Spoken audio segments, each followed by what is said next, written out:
മയക്കുമരുന്ന് പരിശോധനയ്ക്കെത്തിയ dance of സംഘത്തിൽ നിന്ന് രക്ഷപ്പെടാൻ ചാടിയോടി നടൻ ഷൈൻ ടോം ചാക്കോ. കൊച്ചിയിലെ PGS വേദാന്ത ഹോട്ടലിൽ നടന്ന മിന്നൽ പരിശോധനയ്ക്കിടെയായിരുന്നു സിനിമയെ വെല്ലുന്ന സാഹസിക രംഗങ്ങൾ അരങ്ങേറിയത്. വിൻസി അലോഷ്യസ് പരാതി നൽകിയതിന് പിന്നാലെ ഷൈൻ ടോം ചാക്കോ ഒളിവിലാണ്. കൊച്ചിയിലെ ഫ്ളാറ്റിലും പോലീസ് പരിശോധന നടത്തി. അതിനിടെ ഷൈന്റെ ഫോൺ സ്വിച്ച് ഓഫ് ആണ്. തികച്ചും നാടകീയമായ രംഗങ്ങളായിരുന്നു ഇന്നലെ PGS വേദാന്ത ഹോട്ടലിൽ നടന്നത്. ഡാൻസ് ഓഫ് സംഘം ഷൈൻ ടോം ചാക്കോയെ പിടികൂടാൻ ഹോട്ടലിലേക്ക് എത്തുന്നു.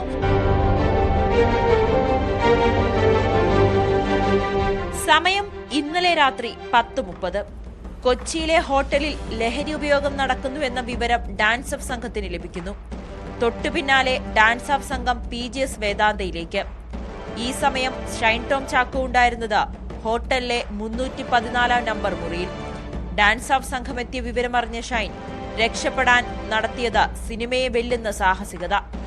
3-ാം നിലയിലെ മുറിയുടെ ജനാല വഴി ആദ്യം പുറത്തേക്ക് ചാടി.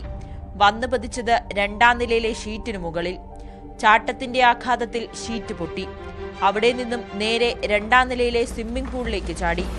നീന്തിക്കയറി സ്റ്റെയർകേസ് വഴി ഹോട്ടലിന് പുറത്തേക്ക്.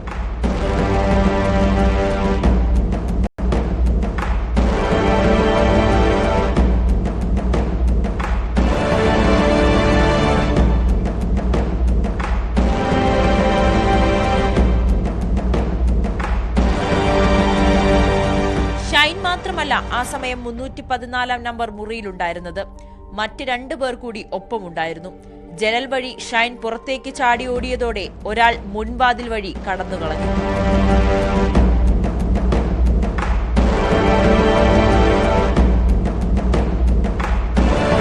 മുറിയിലുണ്ടായിരുന്ന 3-ാമനെ പോലീസ് ചോദ്യം ചെയ്തു വിട്ടയച്ചു.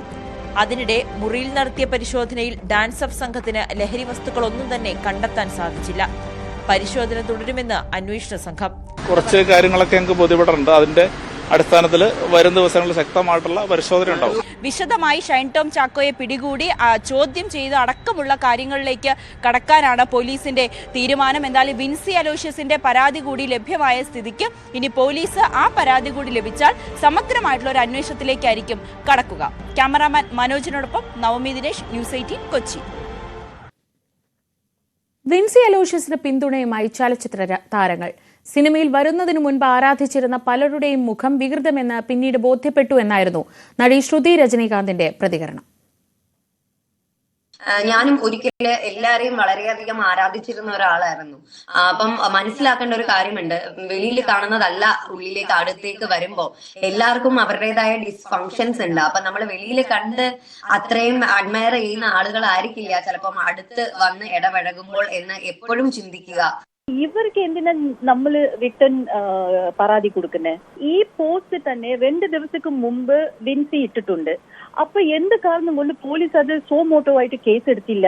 സീക്രസിയില് ഈ പ്രോബ്ലംസ് അവിടെ വെച്ച് തന്നെ മീഡിയേഷനോ ആർബിട്രേഷനിലോ തന്നെ അത് സോൾവ് ആയി പോകും. വിൻസിയുടെ വെളിപ്പെടുത്തലിന്റെ അടിസ്ഥാനത്തിൽ നടപടി ഉണ്ടാകുമെന്ന് മന്ത്രി MB രാജേഷ്. ഷൈനെതിരായ പഴയ കേസ് പാളിപ്പോകാൻ കാരണം കഴിഞ്ഞ UDF ഭരണകാലത്തെ കൃത്യവിലോപമാണെന്നും മന്ത്രി പറഞ്ഞു. പരാതി കിട്ടിയാൽ പരാതി അന്വേഷിക്കും. പക്ഷേ വെളിപ്പെടുത്തലുകളും വിവരങ്ങളുടെ അടിസ്ഥാനത്തിൽ സാധ്യമായിട്ടുള്ള അന്വേഷണം നടത്തുകയും ചെയ്യും. കാരണം ഇത് സംബന്ധിച്ച് വരുന്ന ഒരു വെളിപ്പെടുത്തലും ഒരു ഇൻഫർമേഷനും ലഘുവായിട്ടല്ല എക്സൈസ് എടുക്കുന്നത്, വളരെ ഗൗരവത്തോടെയാണ്. ആ കേസിന്റെ കാര്യം നിയമസഭയിൽ വ്യക്തമാക്കിയതാണ്. അത് ഉണ്ടായത് UDF സർക്കാരിന്റെ കാലത്താണ്. കോടതി നിശിതമായിട്ട് പോലീസിനെ വിമർശിക്കുകയും ചെയ്തു. വെറുതെ വിട്ടത് പോലീസിന്റെ ഭാഗത്തു നിന്ന് വന്ന വീഴ്ചകളുടെ പേരിലാണ് എന്ന് കോടതി നിരീക്ഷിച്ചിട്ടുണ്ട്. അതിന് ഈ ഗവൺമെന്റ് ഉത്തരവാദിയല്ല. ഞാൻ നിയമസഭയിൽ തന്നെ അത് വ്യക്തമാക്കിയതുമാണ്. അപ്പൊ അതാണ് അക്കാര്യത്തിലുള്ളത്. ബാക്കി വരുന്ന പരാതികളുടെ അടിസ്ഥാനത്തിൽ അന്വേഷണം നടക്കും. നമ്മുടെ മുമ്പിൽ ഇപ്പൊ ഏതെങ്കിലും വ്യക്തി എന്നുള്ളതല്ലല്ലോ, വരുന്ന പരാതികൾ, ലഭിക്കുന്ന വിവരങ്ങൾ, അത്തരം കാര്യങ്ങളുടെ അടിസ്ഥാനത്തിൽ പരിശോധന അന്വേഷണമൊക്കെ നടക്കും.